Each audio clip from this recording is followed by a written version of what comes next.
All right, everybody, welcome back to another episode of the Iron Purpose Podcast. Today, I'm joined by Daman Grewal of LogisticsSales.com. Damon, thanks for being here. How you doing, man?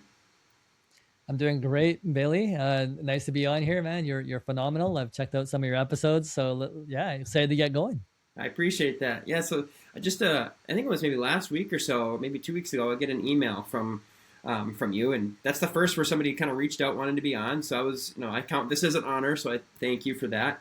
I had asked, how'd you find me? That was kind of the one thing I asked, and you had said, well, I was just kind of searching around for opportunities to get on podcasts and kind of present what you have going on. And I also kind of YouTubed a couple of your other episodes that you got to be on too, just to kind of get a little bit of insight to what you're doing. But it's super cool, and I'm really excited to kind of dive into what you have for us today. Thank you, thank you. Yeah, I have this crazy goal of getting onto 100 podcasts this year. So far we're almost at 50, and Jeez. so we're almost halfway there. So yeah, Okay. we're on a roll. We've also created 80 episodes this year of our sales course or entrepreneurship type of course that we have at Logistics Sales. So yeah, it's been exciting. It's we're moving forward, and I have I'm an entrepreneur as well. So I have my other businesses, also into trucking, which we do across Canada, US. We also have a logistics company. I'm also into software, course building. So there's a bunch of few things that I do on the side, but we're squeezing it all in. And it's been an exciting start of the year for 2026, for sure. Wow. Yeah, so you're almost at 50. So you're going to, the pace that you have, you'll probably hit your podcast goal by summer. Dang near. Yeah, and it's so weird because I usually do maybe one or two a year, sometimes zero a year. And yeah, we were kind of had an assistant that was working with me on the software side of things.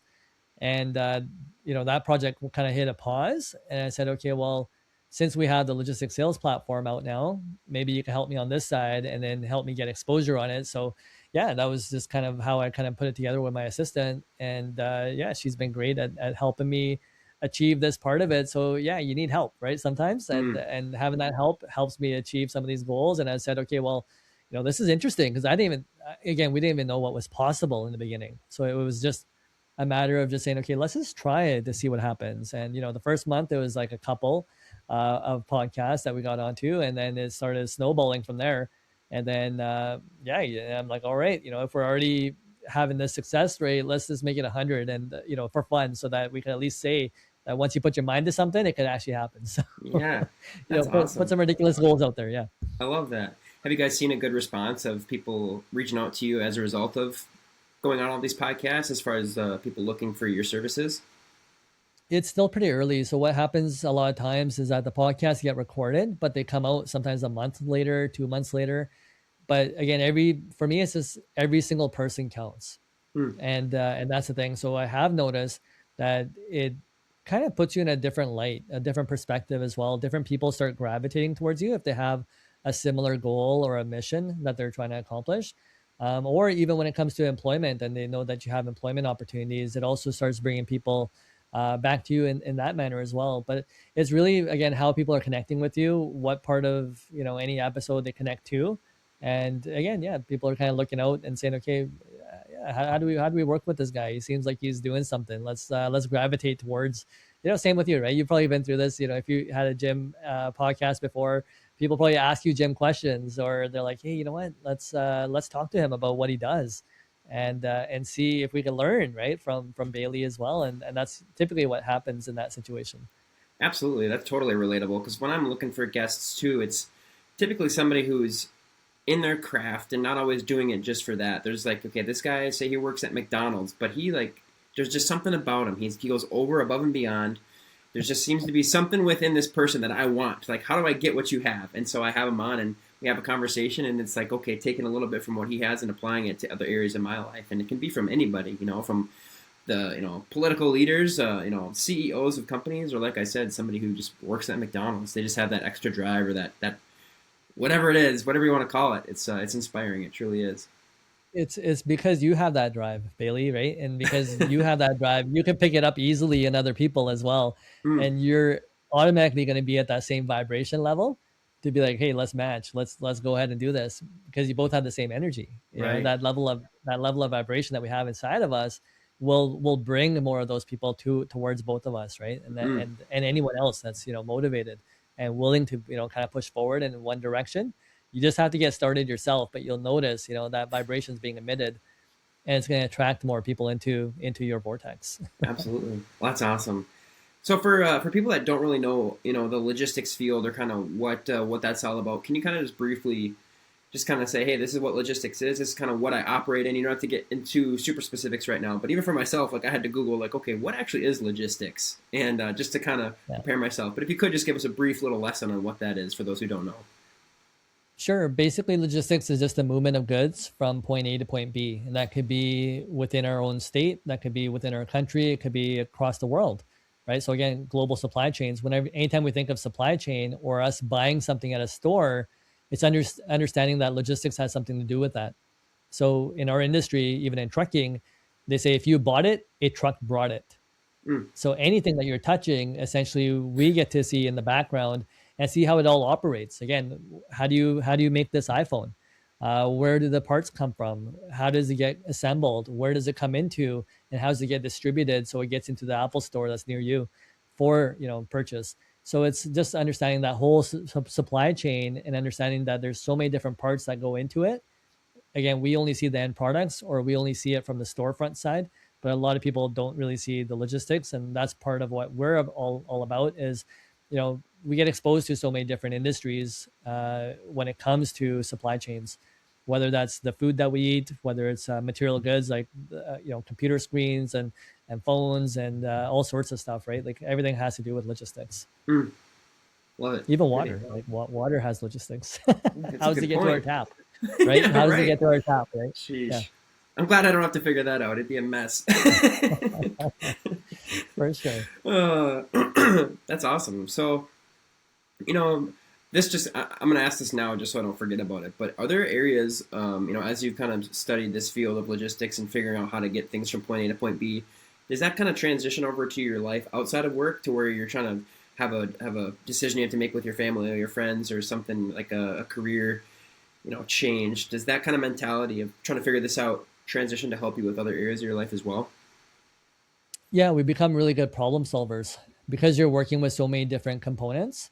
You learn how to structure things together to, it's like engineering, right? You kind of figure out all the different people and departments that are involved and how to mesh it all together. So, yeah, that definitely works out to, friends, family, relationships, whether it's, planning your schedule for the day, communicating with people throughout the day, making sure you stay in touch with relationships. It definitely does have that impact because as a logistics person, you're doing a lot of scheduling as well.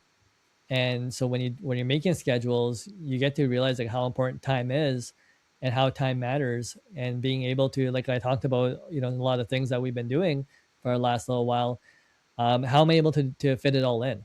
And I'm a single parent as well, so I have two kids. So I'm also balancing, that family lifestyle as well as work, business, entrepreneurship, opportunities, extracurriculars, trying to stay healthy. Right? Again, you got to stay in shape. But again, it's how do we balance all that, and you have to have a roadmap for that. And the scheduling component allows you to say, okay, hey, we can fit a lot into a little bit of time.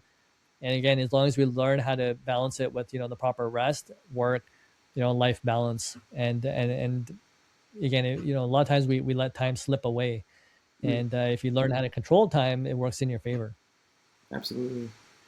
So now you kind of touched on a little bit about your personal life, and we don't have to go super in depth on that side, but now I'm just kind of curious what, and just kind of open the mic to you to kind of share your story a little bit, whatever you would like to share about it, you personally, kind of the journey that you went from Mhm. point A to point B. Like, what did you go through to get to where you are today with what you're doing? Was it always trying to get into logistics? Were you, what were you involved in when you were younger, or things that you went through, good or bad, to kind of that you maybe had to overcome to help get you where you are today, if that makes sense. For sure, yeah. Nobody chooses logistics as a career. Not back when I started, so that Yeah. was a long time ago. So it was a career that found me, and ideally, like I grew up extremely poor, so I grew up in a single parent household. We grew up on government assistance, and for me, it was always looking and saying, okay, I can work hard, and that was what I learned from my mom. Was I saw her working two full-time jobs just to support us, and so when I saw, okay, hey, work ethic is definitely something that's going to be a part of my life. For me, it was just trying to figure out, okay, how am I going to after grade 12 was, how am I going to get into, college or university?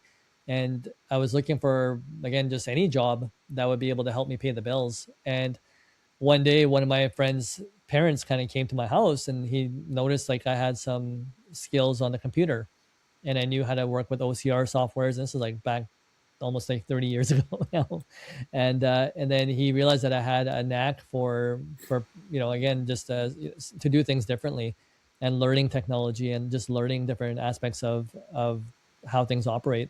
And so when he picked up on that, he actually brought me into the logistics field, and I was actually working at a propane company prior to that, just pumping gas, and wasn't typically enjoying that. But then getting into this, I was brought in as a safety manager in the beginning, and I was actually training people, 2 to 3 times older than me in that situation. So I was like 19, 18 years old, and I'm trying to Mm. train people that are like 40, 50 plus sometimes. And it was a little bit challenging, because they're like, who's this little kid that's trying to teach us? And so definitely went through those challenges. But I picked it up. I used to pick up business really quick, and after the first year, I tried to leave the business because I wasn't able to save anything for schooling, because I was being paid minimum wage pretty much, or pretty close to it. And I worked almost a year at the company, and I realized, like, this isn't really helping me save for the goal that I'm trying to finish in school. So I asked for a raise, and they said, sorry, we can't pay you more than the secretaries. And I'm like, okay, interesting. I go, and a lot of places where I used to go get my training from, a lot of people would actually offer me double, triple my salary. Mm. And again, for me, it wasn't about the money at that time. I just wanted to stay committed because somebody gave me a job. And but I knew, again, the feedback was coming in that, hey, you're probably worth more than what you're doing. And so after that first job, I'm like, okay, I still need to figure out how to finish my schooling off. And so as soon as I got away from that job, um, somebody else, my neighbor, they owned a lumber company, and they brought me back into trucking and transportation. And so working there for a little while, definitely had some success there too. Eventually, after, like, I think 10 months, we grew the company. I think 800% in the short time I was there. Mm.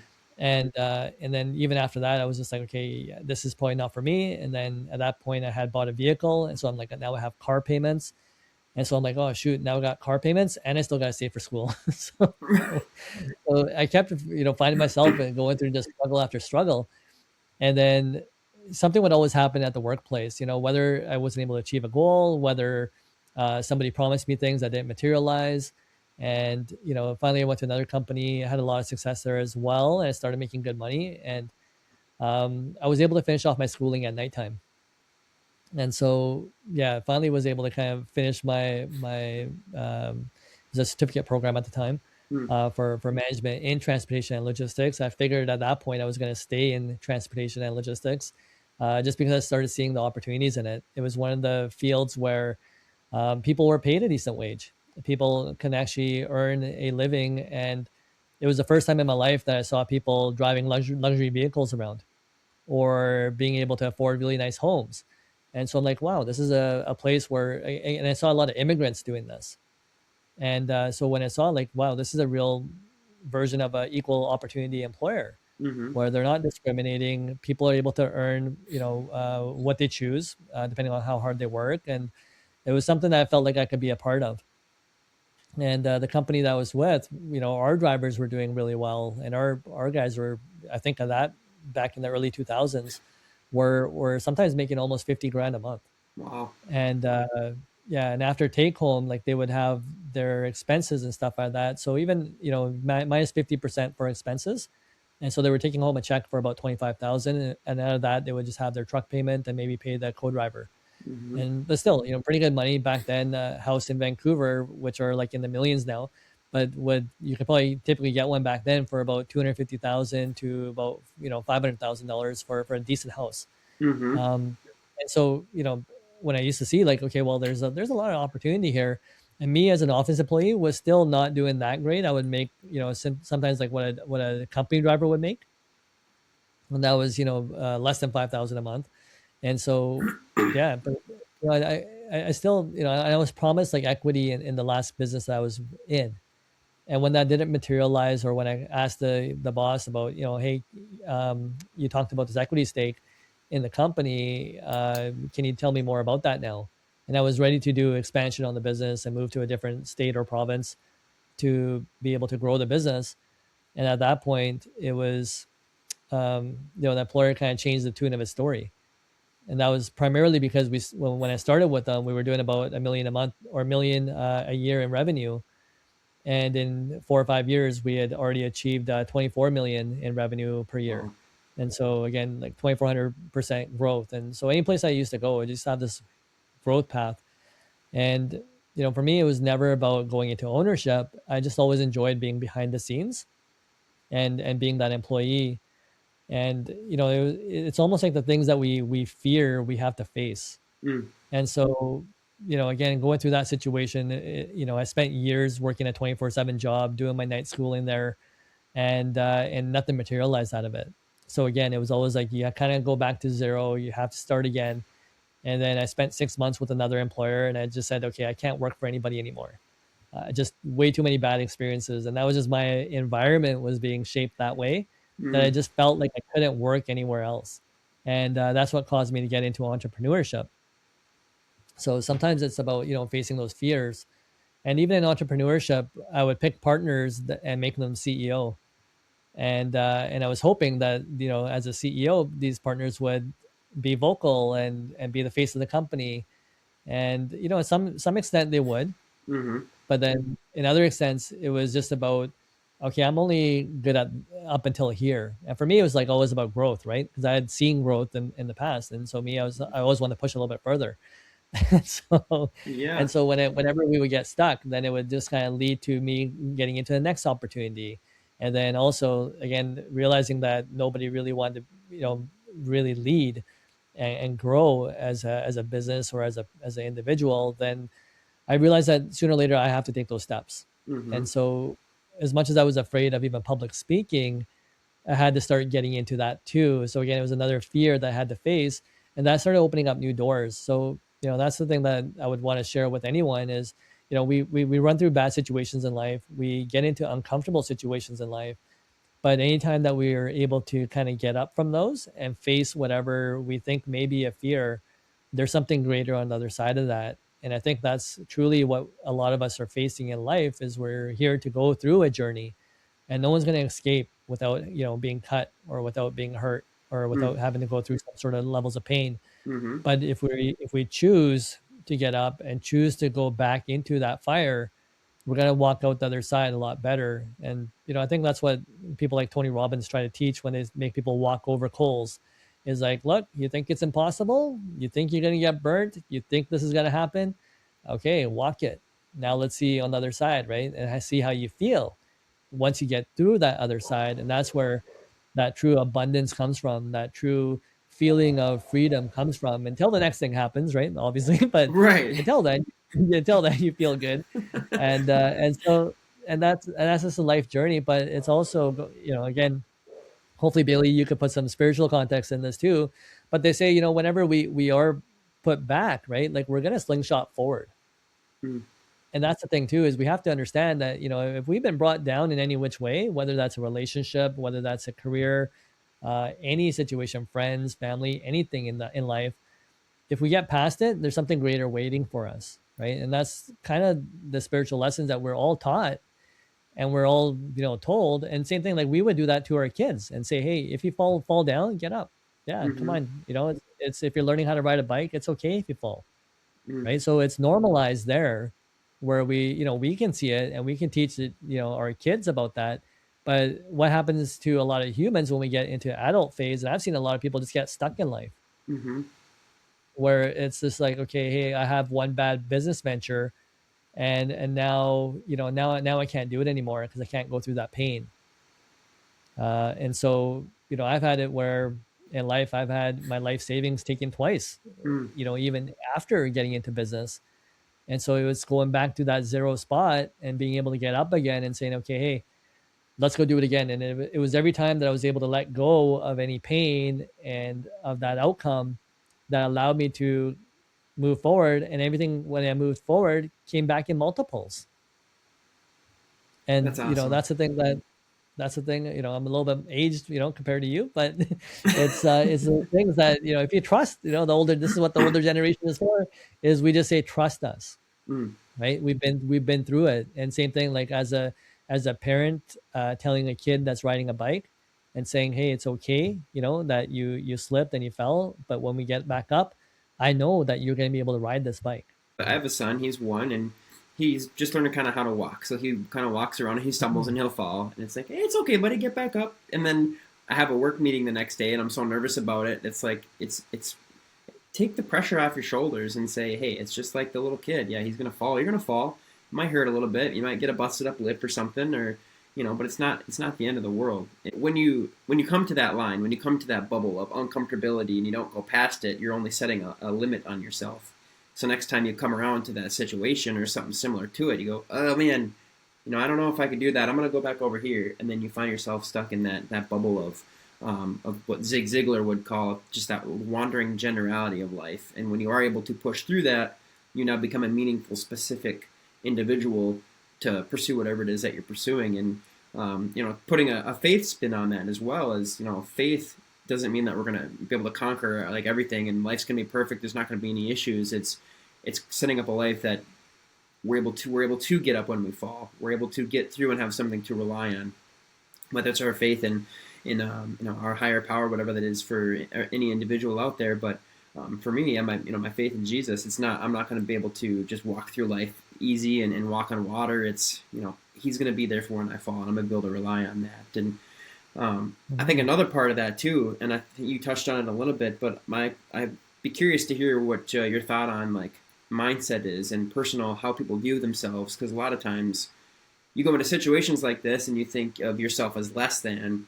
And another quote by Zig Ziglar is, "You cannot continually operate in a manner that is inconsistent with the way that you view yourself." So if you view yourself as not capable of overcoming this thing, you're not just all of a sudden going to rise up and be a beast in your field. You're going to continue to fall backwards. So, when you mentioned you were younger and you kind of grew up with a lower income house, and you kind of were coming into situations where you're all of a sudden you're the young guy trying to tell other people what to do. Did you kind of have not an identity crisis, but was there a small voice in your head telling you, you're not enough, you're not going to be able to accomplish these things, and these guys they're telling you that, and if so, how did you overcome those things, or how do you keep that small voice from coming into your conversations now? Yeah, you start to identify the voices first, right? Again, it comes later in life. In the beginning, like some of those things definitely set the tonality of your life. So growing up, whether it's through elementary school, whether through high school, yeah, there was definitely a voice that just said, "Hey, Damon, and now's not your time, Hmm. right? You don't have any finances. There's yeah, there's nothing really that you can do. You just feel stuck in life at those stages in life. But there was always a feeling inside of me that said, one day, and I knew that I was capable of working hard. I knew I was capable of producing an outcome in the future, right? So that's what carried me along, was just that future outlook of who I was going to turn into. And I had no idea. Again, I thought I was going to be a good employee for somebody down the road, which I was, right? Every place I went to, I definitely, treated it like it was my own business, and worked my butt off, right? In those businesses. And definitely, the companies that I worked at all got super successful as well, all grew their businesses. And so I always, left a net income over there. But again, there's all these scarcity mindsets that come into play, right? Like sometimes you just think like, I'm not big enough.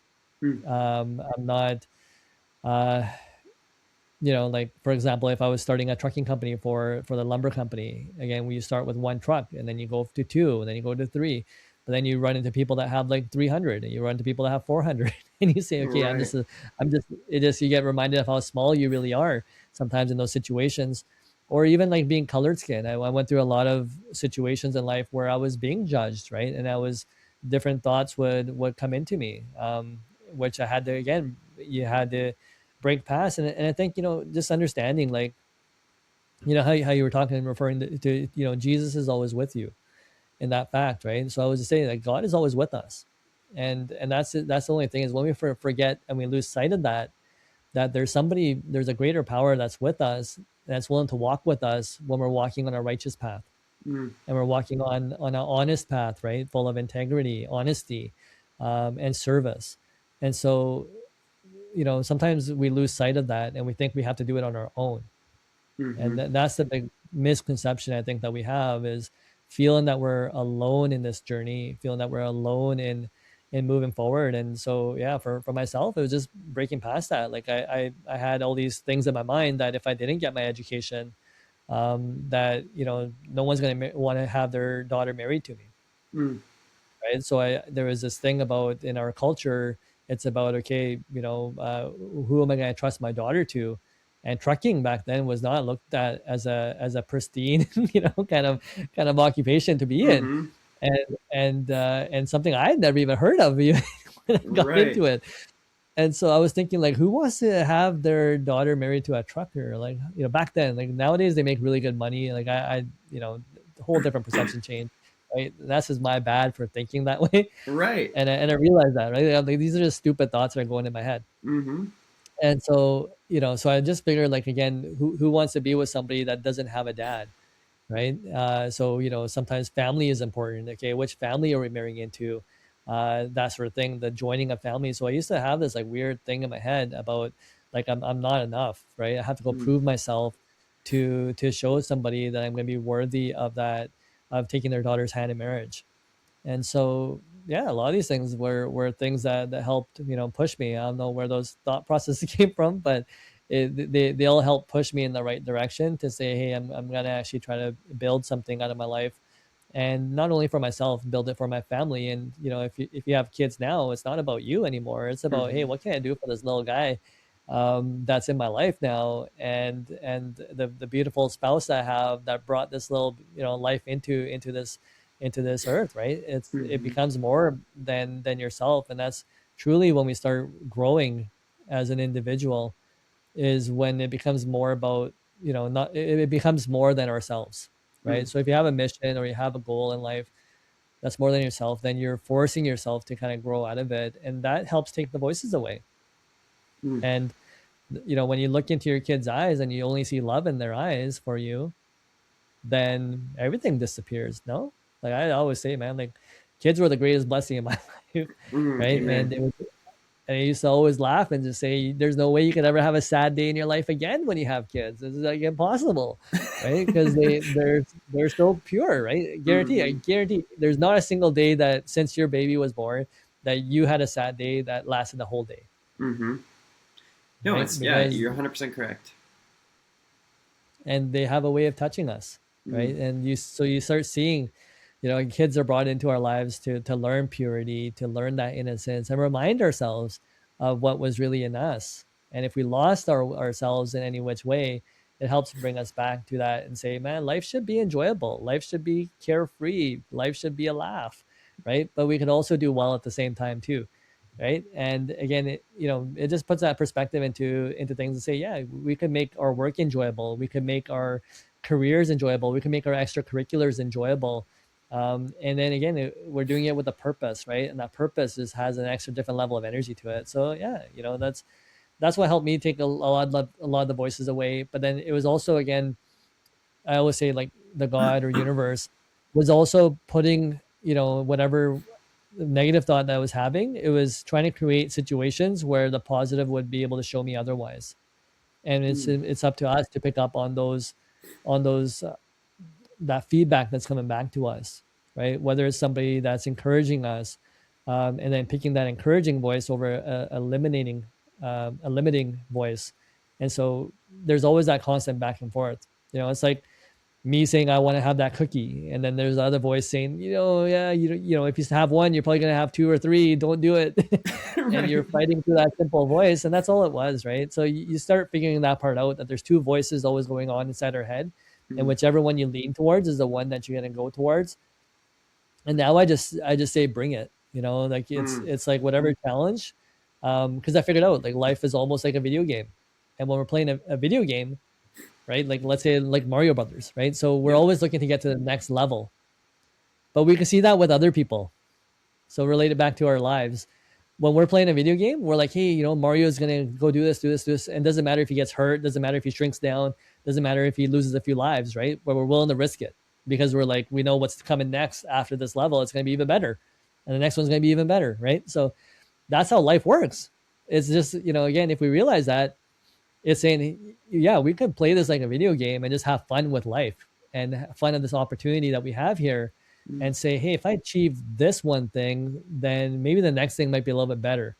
And if we achieve that, the next thing might be a little bit better. And we're all kind of inclined to think that way or be that way because we're here to grow, we're here to learn. And we see this again with kids, right? Like that kid is not meant to just lie in a crib all day long, right? It's gonna slowly, and we're looking forward to it, about crawling, walking, or even eating, from eating smushy food to eating something solid, or Right. to having a meal with us one day, right? So we're all looking forward to all these stages, and that's the one thing that again we got to remind people of too, is that again we're growing as adults too, and we don't want to be the same person we were 2 years ago, 3 years ago, and our parents typically will want us to grow as well as individuals, just like we want our kids to grow, and that's something that should never change. And again, it's about how we choose to live our life, and how we want to be in life, and that's something that we kind of teach a little bit over at the logistic sales side too, is to say that hey, if we just compound our skills a little bit and by a little bit,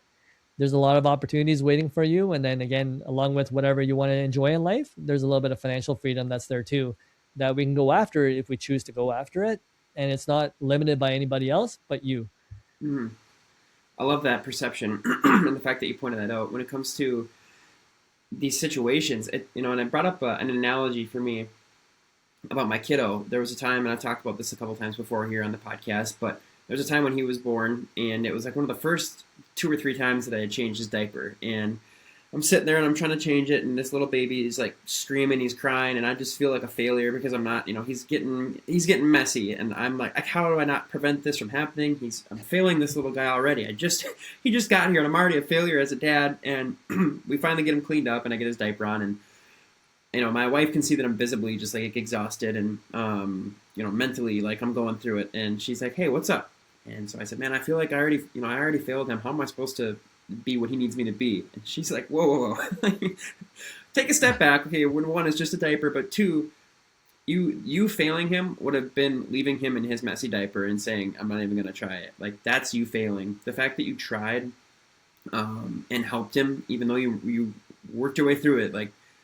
You actually doing it and trying to do something is enough. Like you failing him would be not trying. And 100%. Yeah. moving forward into that, I find the dirty diapers of our lives where I'm changing his diaper, and all of a sudden it seems like it's a task. It's something that you don't look forward to. You're like, oh, I don't want to have to do this, or he's crying, or man, I got to give him a bath right now when I could be, watching my favorite show, or I could be going off for a walk. And all of a sudden it becomes like this burden that you're thinking of, and then you think of it from his perspective, like, oh, my dad, he changed me today. He helped clean me up when I needed to be changed, or he took the time to cut up my grapes and feed me and spend time with me, and he was singing to me in the bath and reading me a book and all this stuff. And it kind of makes me wonder where the other dirty diapers are in my life, where I'm so focused on the task, so focused on the stink, the smell, the just the task of it, where I'm missing out on that opportunity of spending time with my son. Like I get so focused on this that I'm missing out on this. And there was Well, another. and that, There that was. Go ahead. and that goes back to like the stories that we tell ourselves about it, right? So exactly is what you did, just change the storyline of saying, okay, hey, this is horrible, this is this and this, and then you say, okay, well, hey, man, look at all the good memories that we're going to build here, right? So again, Mm-hmm. it's just shifting that focus.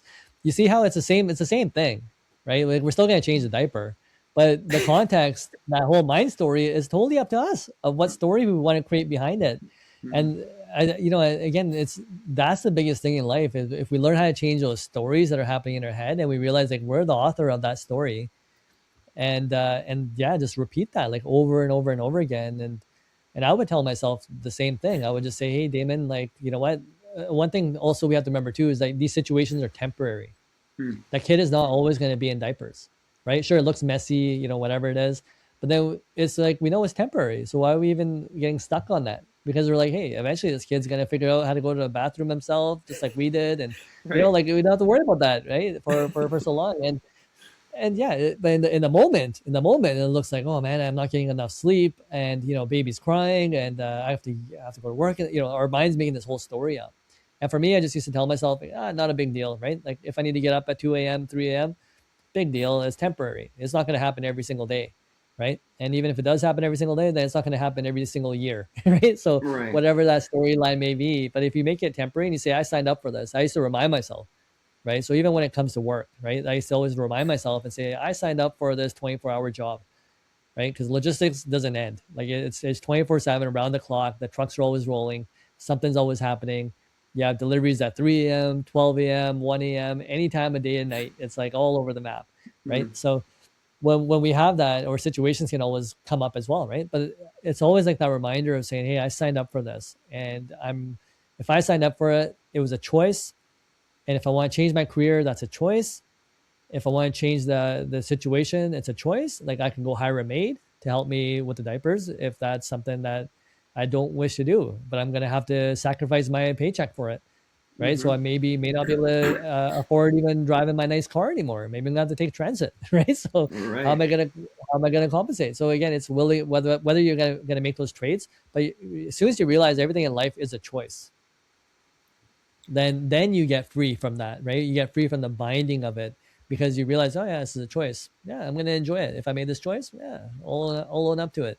May not Mm. be the best thing, but I'll make it the best thing because I'm in it.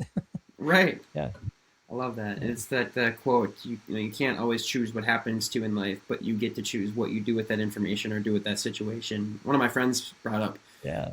there's a couple things that you can control, but there's two for sure, 100% that you have control over, and it's your attitude and your effort. So you get thrown this Mhm. curveball by life, excuse me, with this dirty diaper of a situation. You get to control how you respond to it and what the effort is going forward that you're going to put into that. So, and it's cool. I love that you brought up choices because it's a perfect segue to kind of think where we left off when you were kind of in your story of going from kind of the security of working for somebody and having this. There is a security, a level of security to it. There's this continual paycheck, and you got other people to lean on. When you made the choice, saying, I don't really want to work for other people anymore, to kind of what you're doing now, was Mhm. there what kind of decision making was did that went into that? You're going from this comfortable maybe spot to the unknown of my new adventure. Yeah, it's a scary move sometimes, but again, it's also listening to the voice that you have inside of you. And at that point, no matter how much somebody paid me, and someone came and offered me a $80,000 salary plus a brand new Mercedes, and I had to just say, like, I'm so appreciative that you're giving me this opportunity, but I just can't do it anymore. And again, one, I didn't feel like I was worthy of that at that time because I'm like, that was my previous salary at my previous work, and I knew the type of effort I put there, but I'm like, I didn't put really effort into this guy's company, and I didn't want to take that either in that respect, because I'm like, if you take it, then there's a lot of expectations that's going to come out of you for that as well.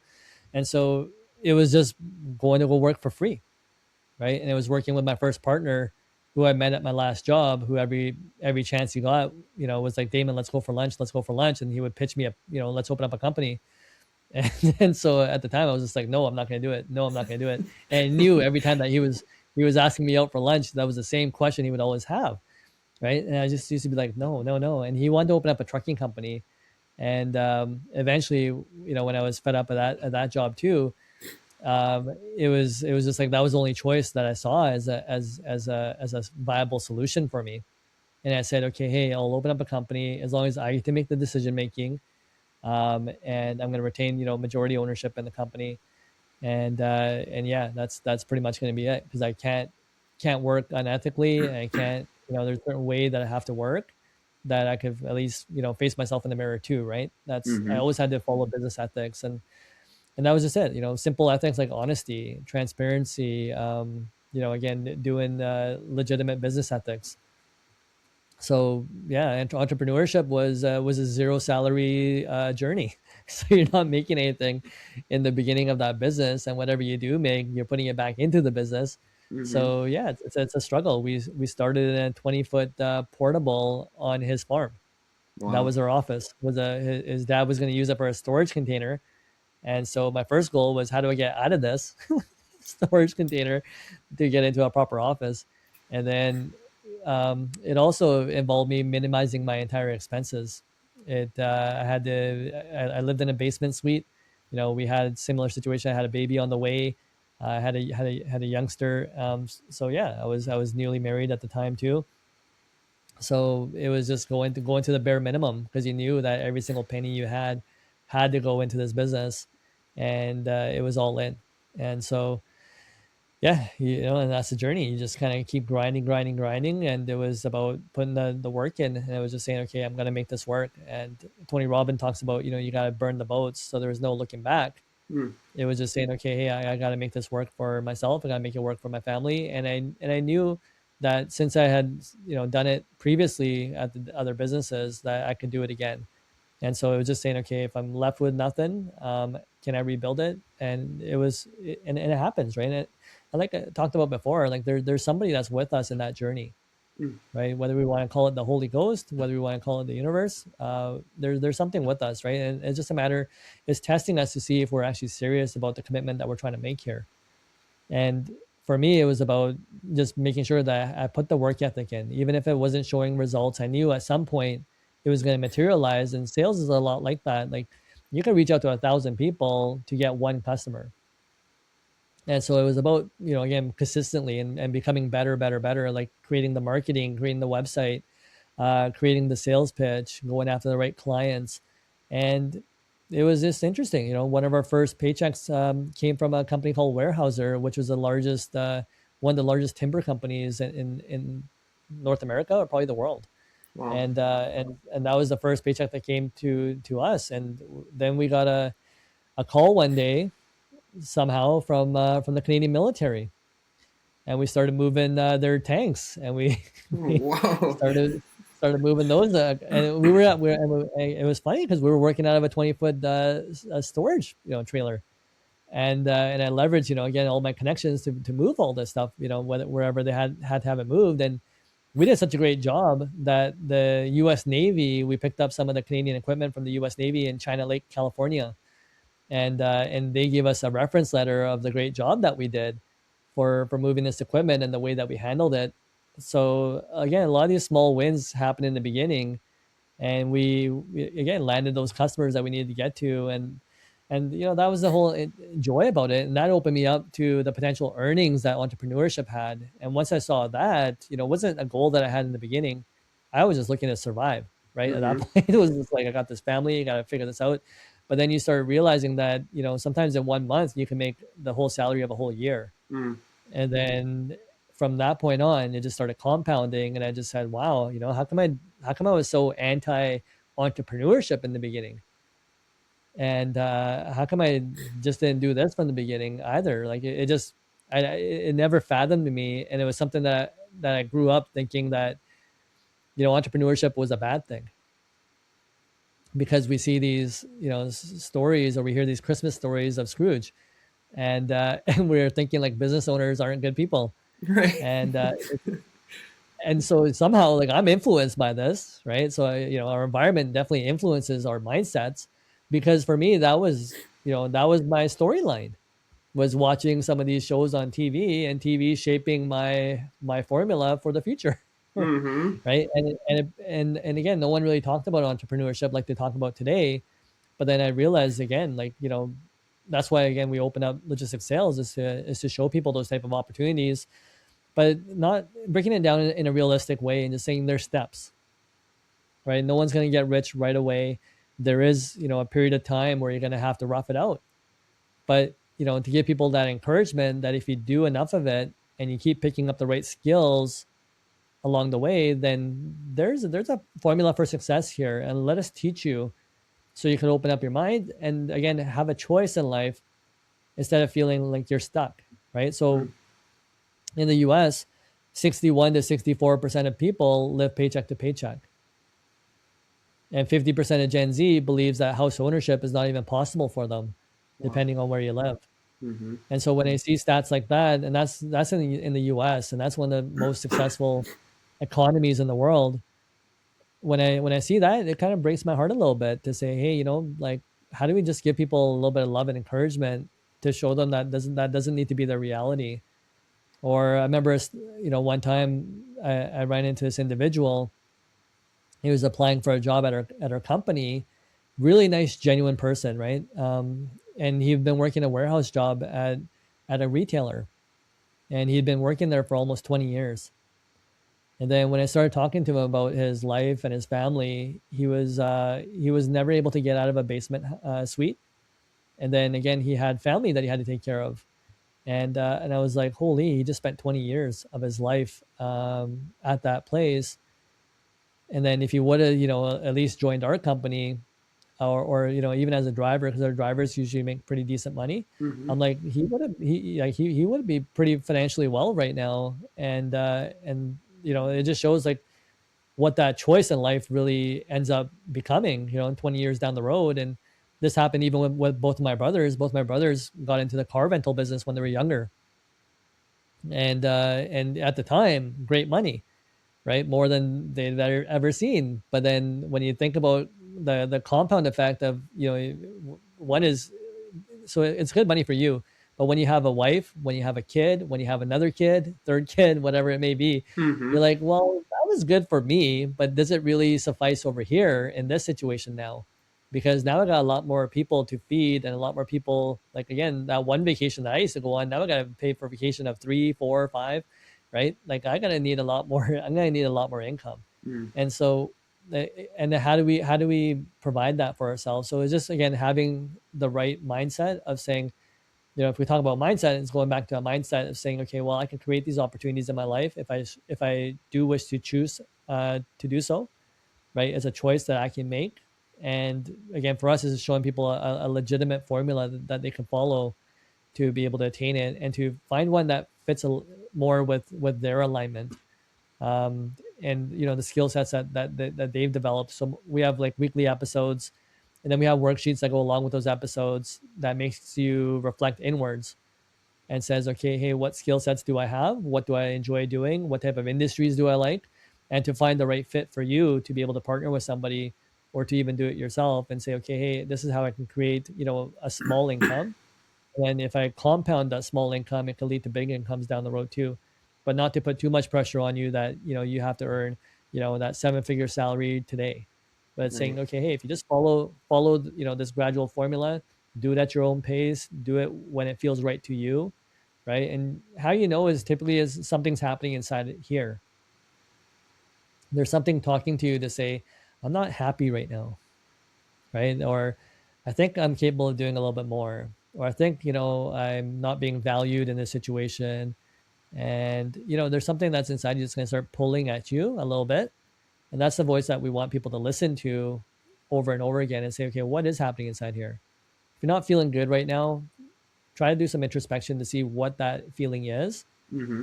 and what changes we can make to make it better. And again, realizing like some of that's in your hands, or if you still feel stuck, like follow again logistics sales, and we'll help carry you out of that as well. And say, let's help you, and we'll put some love back into you. We'll show you that we care. If you have questions and you're doing the work, we'll try to help you get to those next steps.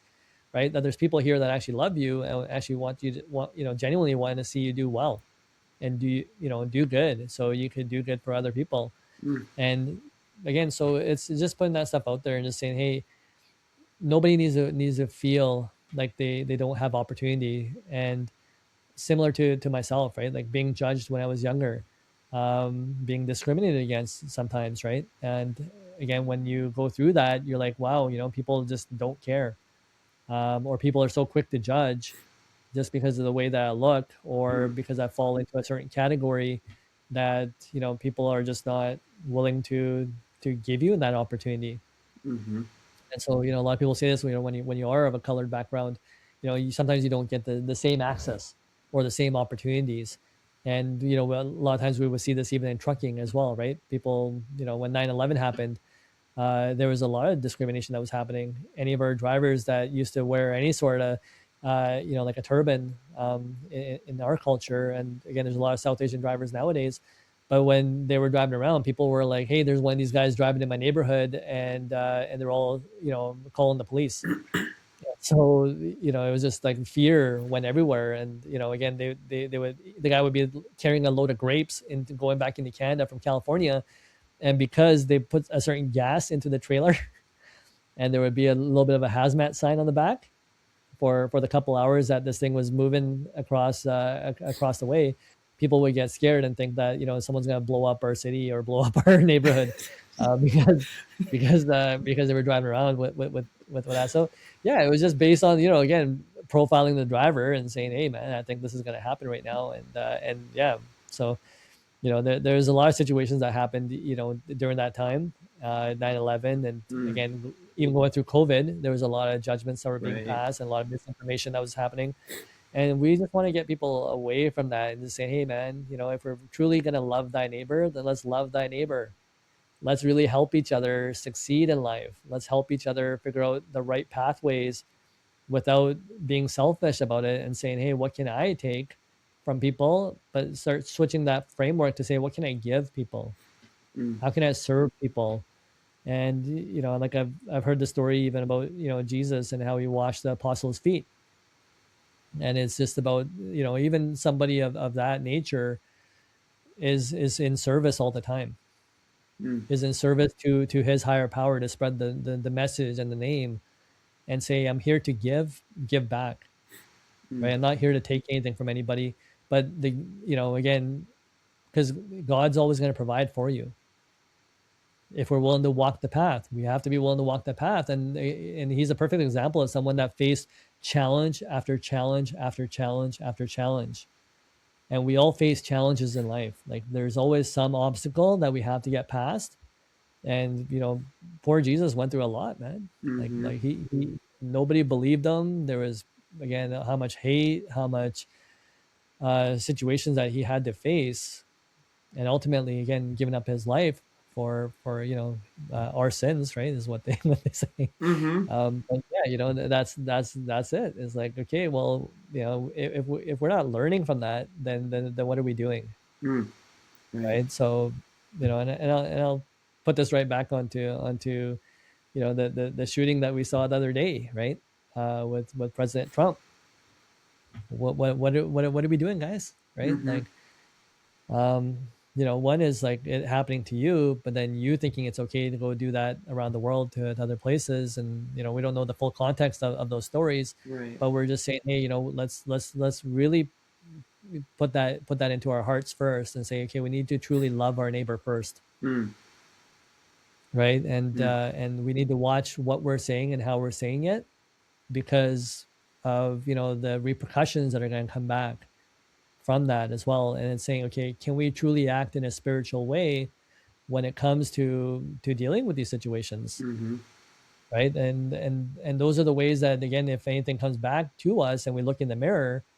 And I know you had this episode about the man in the mirror Yep. as well, but it's about Mm, looking in that mirror and saying that when that reflection comes back, are we proud of the actions that we've been able to take, or are mm, we proud of the things that we're even saying, of what's coming out of our mouth, and just saying, okay, hey, let's live a life where we can be proud of that person that we look in the mirror, and regardless of whatever our outcome is, right? Because sometimes even Jesus shows us, even walking the rightful pathway, you're going to get hurt. It can happen, but again, if you're doing it for what purpose, that's what truly matters, right? And amen. again, that's so many people are out there running in the States, 35 million small to medium sized businesses that are operating right now. 50% of these businesses are going to go out of business in 5 years. And that's what the stats tell us. And so also seeing that and saying, okay, hey, there's a lot of good operators out there that are doing business the right way, that are trying their best to walk this path. But then we know that 50% of these guys are going to get hurt. Their businesses may close down, or they may just shut the doors, Mm, but they're still willing to walk that path because there's a chance that something good could happen from it. mm-hmm. And sometimes you don't know, right? Like, again, Jesus didn't know till he passed away, right? Or until Right. he hit the cross, that he was going to create this entire revolution, for Christianity. Like, Mm-hmm. but again, look at the outcome of that and how many millions of lives that person was able to impact because of the steps that he chose to take, Mm-hmm. right? And again, that's something that I'll put back to everybody and say, hey, what pathway are you willing to take in life, and what type of legacy do you want to leave behind you, right? Because that there's a piece of him in all of us. Mm, amen. Mm. And when it comes to service, that was very well said. That was man, that was an awesome little segment there. I'm looking forward to listening back to that again several times, and hopefully people are able to get something out of that. But when it comes to service, um, there's a question that I ask everybody on this episode or on this podcast, and it's how do you stay sharp? You know, when you're trying to sharpen other people, and when you are living a life of service, pouring into other people and trying to help other people grow, you know, it can sometimes take a toll on yourself. It comes with sacrifice. How do you kind of stay sharp? What do you do to kind of keep your cup full so that you can continue to operate at a level where you're able to continue to give to other people? Yeah, you know, again, when you are in service, yeah, it does take a lot from you, and so it's important that you learn how to revive yourself and refill that energy that you have inside of you, and that's in a couple different ways. One is, again, choose to share your experiences with other people, right? Somewhere where you can actually just be genuine yourself and just Mm, share your experiences, share the emotions that you might be feeling, but you need to be able to let go, right, yes. of anything that may be, you may be feeling inside. Like sometimes helping a lot of people, you get drained, right? You get drained from listening to so much negativity or feedback. Maybe some people may not even be open to the feedback that you're even telling them, right? There's a resistance that happens. So if you're trying to break down walls and trying to work with people to get breakthroughs with them, it really drains you as an individual. So you want to Mm-hmm. have someone that outlets that you can speak to, Oh right? yeah. That you can, again, feel normal again, right? So Mm-hmm. there's that aspect of it. You see that like with military soldiers, right? If they go out to war and they're like, holy crap, like you have no idea what we just had to go witness, and most people don't have to see that. Mm-hmm. You talked about possibly having a policing career before, and so even there, like when I was thinking about being a police officer myself, they're like 80% of what you're going to see is domestic violence. Are you mentally capable of handling this? Right. And so again, there's so many positions in life where people see things that they can't unsee, and you look at our city or town, and you're like, holy, there's so many people walking around that are clueless, and you can't believe it, right? They're like, Mm-hmm. people are just so so not in touch with Mm-hmm. reality and what's really happening there. We get this privilege of being able to shield ourselves from that. And so, yeah, so I mean, there's that. There's also, again, for me, it's spirituality is a big one. Just making sure, again, how do I cleanse my mind, right? So that's a way for me to kind of get into meditation and Mm-hmm. just reconnect. Food, right? Our food and diet have a huge part of what energy levels come into us. So being a little bit mindful of, okay, what I'm putting into my body, and then again, the physical activity. We need to have some sort of physical activity, again, different ways to put energy into ourselves, right? And so we can, again, pick ourselves up and do it again the next day. So again, there are different things that we could do to kind of make sure that we're able to, again, serve people, but to refill ourselves up so we have enough to give back as well. And so I think sometimes building those stability blocks or that foundation is what allows us to be able to serve other people. Because if we don't have energy ourselves, we can't really help anybody else, right? Or if we're Right. not full ourselves, nothing's going to overflow to somebody else, until we get to that spot where we're able to be comfortable with ourselves. And sometimes that means reaching out for help, Mm-hmm. right? We Absolutely. have to be comfortable to reach out and to ask for help when we need it. And again, there's a lot of different groups out there where we can do that. A lot of resources that even governments and even friends can provide to us, right? And it just matters of us asking for it and us acknowledging that, hey, I'm not feeling good. I may need to get into service. And sometimes even service creates this energy, right? When you're doing something for somebody, it's a great way to get out of your thinking patterns, and it just re-energizes you to say, oh wow, hey, that felt good. I didn't realize that would. Or getting into a gym, right? In the beginning, it's like you don't feel good, but you're like, okay, I need to get there, and if you get there and you get the workout in, then you're gonna feel better afterwards. Mm-hmm. So again, there's so many stories that happen in our mind that you have to kind of break through, and you just have to realize, like, these are all formulas that when I do these, then you break through that negativity voice and you say, okay, well, if I do this and I have this as my foundation, then I will be able to feel better to do, whatever I need to move on to in life. 100%. Awesome. Well, we kind of talked about in the beginning about when I'm looking for people to have on the podcast, and I'm trying to see like, oh, this person, oh, they have something that I want. I really like how they carry themselves. I really like what they got going on, and I want more of it. I want more of them. So, for anybody listening right now who just listened to the whole, or who will be listening to the episode, and they're looking at you going, man, he's got something, and I want it. I want to be a part of what he's got going on. What do you guys got going on? How can people follow you more, and how can we get involved with what you got? For sure, yeah. Follow us at logisticssales.com. Go to the website. We have all our social handles below it. We're on TikTok, Facebook, LinkedIn, Instagram. I think I missed one in there somewhere, YouTube. And yeah, follow us for weekly episodes. And we have, again, our worksheets that are below on each one. And again, if you're a facilitator out there, what we're trying to do is get this information out there to the masses. And if you're a facilitator and you want to take our complete, we have 110 episodes that we have with our first 50 modules of our curriculum that we're trying to get out to people for free to help them build that foundation and help them build that mindset so that they see opportunities around them. That's kind of our greater mission, is to get that information out there. So yeah, we encourage everyone to share the information, try it for yourself, see what's happening inside of you, and if you need help, right, reach out. We're there to help. We try to respond to all of our comments, and yeah, hopefully you could, again, spread the message and enjoy learning yourselves to hit those financial goals that you've been always looking to attain. Awesome. Well, this has been an awesome conversation. I appreciate your time, and I thank you again for reaching out so that we could do this. I know I learned a lot, and I know that my listeners will do the same. It'd be cool to stay connected in the future, and I'm going to be one of those people that's reaching out and looking to see what you have to offer, because I love growing myself and self-growth. So thank you again so much for sharing and being that servant and helping out other people. It means a lot, and it's definitely touched my life today. So I appreciate you, man. Great. Thank you so much. Thanks, Billy. Yeah, thank you. All right, everybody. This has been another episode of the Iron Purpose Podcast. Stay sharp.